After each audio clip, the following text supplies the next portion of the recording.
To Be Hero X is the new banger anime of the spring season, so I have to tell you guys about it. Yes, at first the CGI was kind of a red flag, but considering the type of women you're attracted to, you generally ignore those anyway, so don't worry. It's not just CGI, it's kinda like Arcane in the sense that it switches up animation styles all the time, and it looks pretty expensive. They probably could have saved a lot of starving children with the budget for this anime, but anyway. The premise is basically our main character got fired from his job, so he's on the roof of the building and he says, "I'm gonna freaking KMS myself." But right before he can jump, the hero of the city arrives just in time to save him.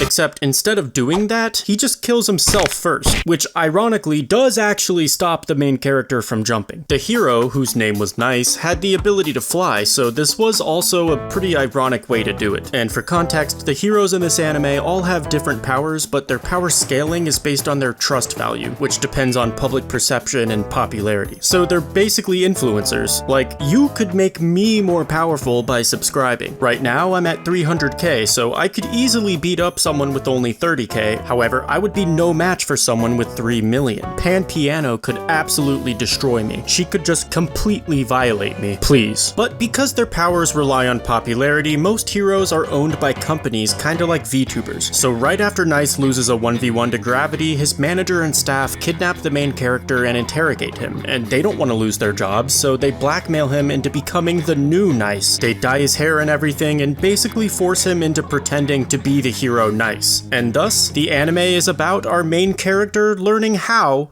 to be Hero X. Formerly known as To Be Hero Twitter. There's something symbolic about the first Nice falling to his death at the start of the episode, and then the new Nice rising up the elevator at the end. And yes, our protagonist really just went from being suicidal 20 minutes ago to a national celebrity living a life of luxury, and also, the original Nice had a really hot hero girlfriend named Moon. So by the transitive property, our boy is dating her now too. So he gets home and finds her in his bed, because they're dating, so they sleep together, right? Massive W. Except wait, there's a cliffhanger.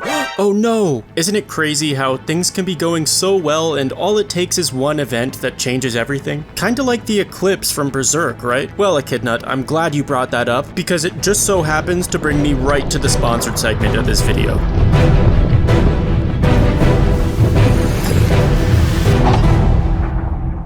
Berserk and Diablo is the most genius crossover I've ever seen because the world of Berserk is very similar to Sanctuary in Diablo, and the vibe is exactly the same. I also play a Whirlwind Barbarian build, so I kinda felt like I was Guts already, but with these new skins you can look just like Guts and Griffith, and use Berserk-inspired weapons as well, so get ready to win all the transmog competitions. The Eclipse has been added as a new game mode called Survivor's Bane, where you fight against endless waves of demons trying to use you as a sacrifice. They also added the Apostle Challenge, a new boss fight versus Nosferatu Zod. Zod the Immortal is one of the strongest enemies in Berserk, and anyone who can prove themselves worthy by surviving a fight with him earns his utmost respect. They even added new wearable banners, portals, golem skins for your familiar, and just by logging in during the month of May, you'll receive the Crimson Behelit, a free legendary gem, as well as a free weapon cosmetic too. This is a limited time event though, so download Diablo Immortal right now with my link in this video's description because you don't want to miss this.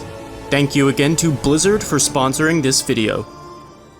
Anyway, about that crazy cliffhanger, our main character just got in bed with the hottest girl he's ever seen, and he didn't even try anything, he just wanted to put a blanket over her, and surprise, she's dead.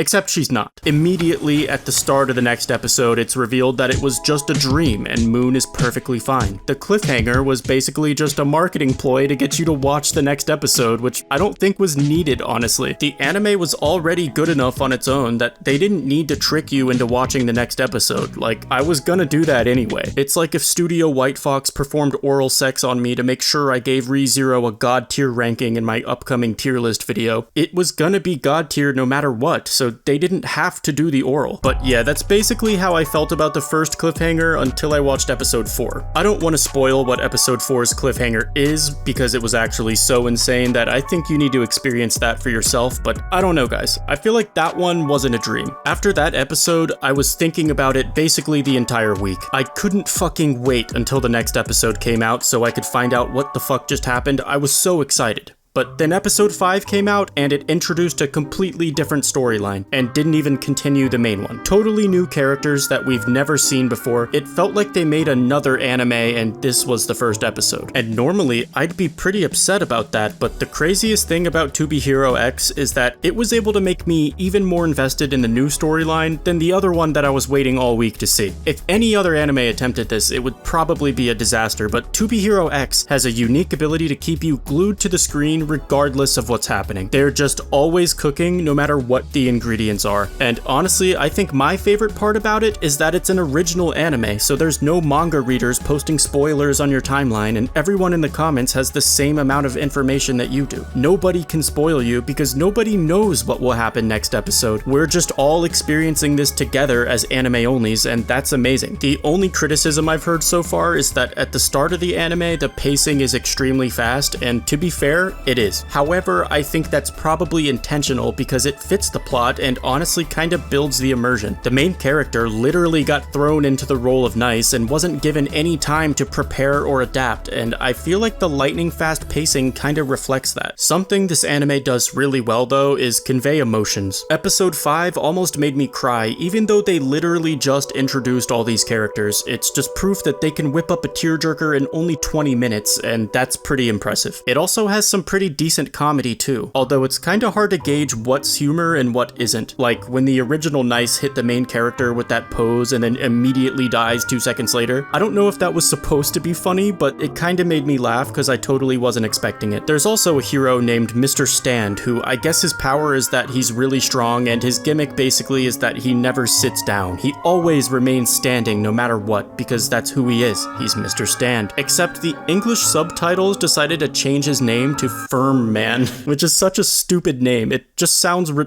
ridiculous. That's the word I was going to say. Mr. Stand was a perfectly normal name, so I can't really tell if Firm Man was intended as a joke or if it was supposed to be taken seriously. Regardless, it was pretty goofy. I think Erect Man would have made it more clear personally, but also there's some pretty funny moments at the end of Mr. Stand's episode, like when he tries taking a shit without sitting down because he's always standing. The comedy is really good, honestly. Overall, it just seems like this anime excels in every category, and it always nails whatever it's trying to do. Beautifully animated fight scenes, good CGI, well-written plot, likable characters, funny jokes, and the highlight is definitely the backstories. It is painful watching this weekly though. I just want to know what happens next, so I went looking for clues in the trailer and saw a bunch of other characters that haven't been introduced yet, and that got me excited because it means we haven't even fucking started yet. We're getting blessed with 24 episodes and I can't...